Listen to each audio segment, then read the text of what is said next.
Ron Rivera has quite a football resume.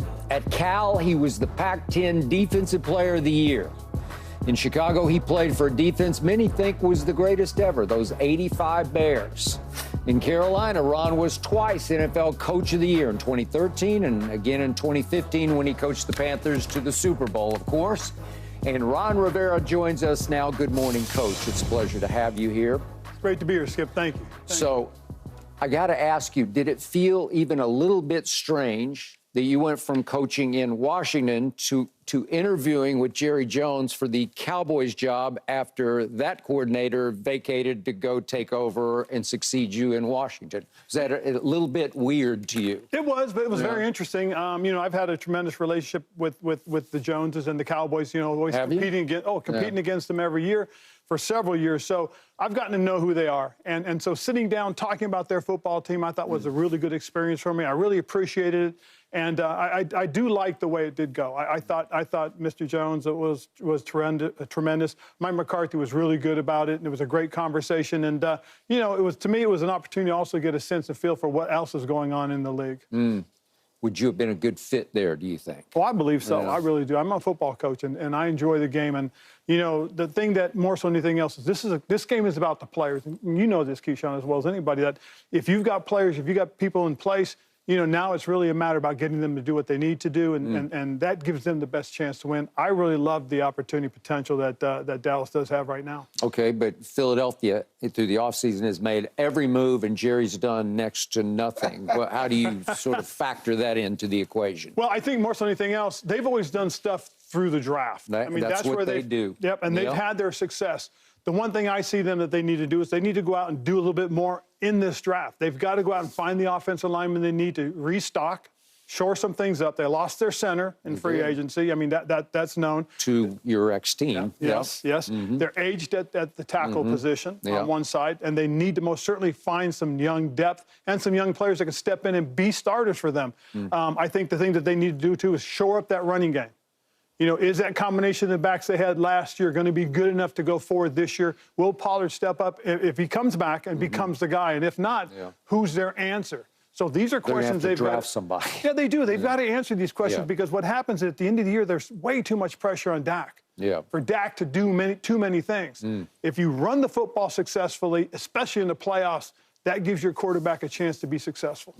You know, Coach, I've been knowing you for a long time, obviously, and your work it speaks for itself. Two-time NFL Coach of the Year with the Carolina Panthers. How difficult, though, was that job in Washington for you to take that thing over? You go through name changes. You have to go through the unrest that we're dealing with in the country, just all that, not even X and O football-wise, just off-the-field type stuff. Well, it does become a big distraction, Keyshawn, more so than anything else, because you're no longer being focused on football. You're being focused on what's going on away from the team. And, you know, sometimes you try to make sure the guys understand we got to delineate what's important and separate it from what's interesting. And the interesting stuff was all that stuff that had nothing to do with football. So my time was being split.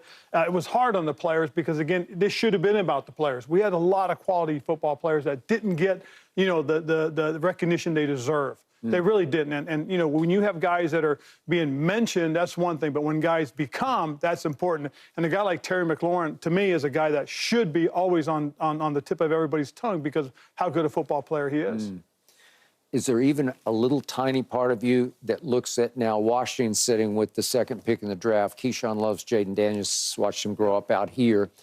It appears they're sitting on him. I don't know exactly how it's going to unfold, but do you think, gee, I could have had Jaden Daniels as opposed to Heineke or Howell or whoever? You know, not that they were terrible, but they weren't stars. They weren't quarterbacks who can take you places. Well, I'm a little envious of their situation. I mean, they've put themselves in a great spot now. They've got 6 picks in the first 3 rounds. So they have a chance to add some really young, quality football players. I think with what they want to do with Cliff Kingsbury's offensive mind, I think Jaden Daniels fits exactly where you know he needs. He needs a guy that can extend plays, can throw off platform, that can make plays downfield because he's extended that play. And I think that's where the fit is. I like him just as much as you do, I bet. Yeah, I do. I'm not all that excited about Cliff Kingsbury and what he's been able to do offensively. Like, I hate, like, first of all, I hate the air raid offense. And I don't know that that's exactly what they're going to run in Washington, what they did in Arizona. But I feel like, and you're a defensive coordinator, and you can speak to this more than I can, I feel like they put too much pressure on the defensive side of the ball. So if I'm a defensive coordinator, I don't want that offense because time of possession is going to hurt me significantly. Well, but again, the threat of the ability of the quarterback to move the ball downfield by running it as well is really important. You've just got to have a quarterback that can withstand the punishment. Ooh. You know, that was the situation in Arizona.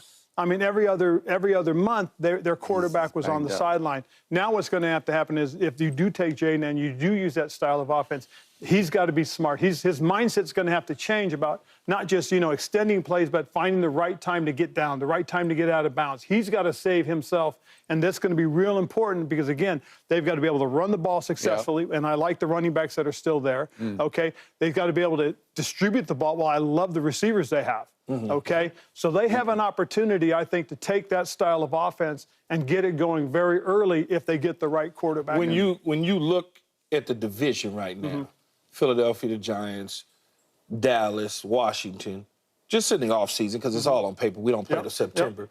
Who would you give the nod to in the division? Wow, you know, based on what happened last year, you wanted, to me, again, the nod still stays with Dallas. But based on what's been going on so far, you got to take a long look at Philadelphia. You know, Howie's not going to sit back. Howie's going to find more opportunities to add on to what he's done, and that makes them just as dangerous. So to me, it's Dallas, Philly right now. You know, Philly's on top. And I think Philly because of what they've done. But if Jerry has a good draft, pulls in the players that he's looking for, I think it can be right back into Dallas's lap. Have you seen enough of Caleb to say you would take him over Jaden? Yes, absolutely, because I promise you what everybody's done the first few months of this draft cycle is they've tried to find out what he can't do, try to find out all of his faults. And then the last month, they've probably sat down and said, okay, let's talk about what he does do and how well he does it and how it fits us. I mean, there's a lot of things that people are going through right now to find out, you know, if these guys are the guys. I mean, these top quarterbacks have been picked through, they've been dragged through, they've been pulled through. Now they're being looked at as to why they're our best pick. So, speaking of quarterbacks, as you look back on your time in Carolina, and you obviously got to a Super Bowl, and then Von Miller said, okay, that's enough. Yes, he did. How do you, what will you remember about your time with Cam? You were up and you were down, and what are your sort of lingering emotions about Cam Newton? Well, I still think Cam is during his time, he was one of the best players in the league. In fact, in 2015, he was voted the best player. He was. Tremendous athlete, tremendous football player, loved the game. And should still be playing. Unfortunately, the injuries caught up to him, and he never came back from that shoulder. And that's been the hard part, the hard thing to accept is this is a guy that if he could have stayed healthy, if he could have gotten that shoulder right, would probably still be playing right now. I'm a Cam Newton guy. When I look back at Cam's situation, much like you talked about with Jaden Daniels and these other quarterbacks, they got to protect themselves. Yes, they do. Too many times we've seen, whether it's a Lamar or RG3 or just a running style quarterback, and a lot of the injuries aren't because they run the ball. The injuries are occurring in the pocket, not outside the pocket. But as you know, Cam is a huge human being. Of course, just a huge human being. But it wears on you. It really does. I mean, and Yeah. again, Anthony Richardson for the Colts last year. Think of what happened. It's already happened his rookie year. Cam really didn't get nicked up until later in his career. And it's just once it starts, it's one after the other, and it compounds. That's what's happened to this young man already. And again, it's like you said, it doesn't just happen when they're running. It's also in the pocket. Yeah, it's in the pocket a lot of the times. And so a lot of it is about them learning and developing and understanding what they have to do to protect themselves to help their football team. My fear for Jaden is he looks like he's about half a Cam right now, like he's slender, right? He's a thin daddy, but he's thinner than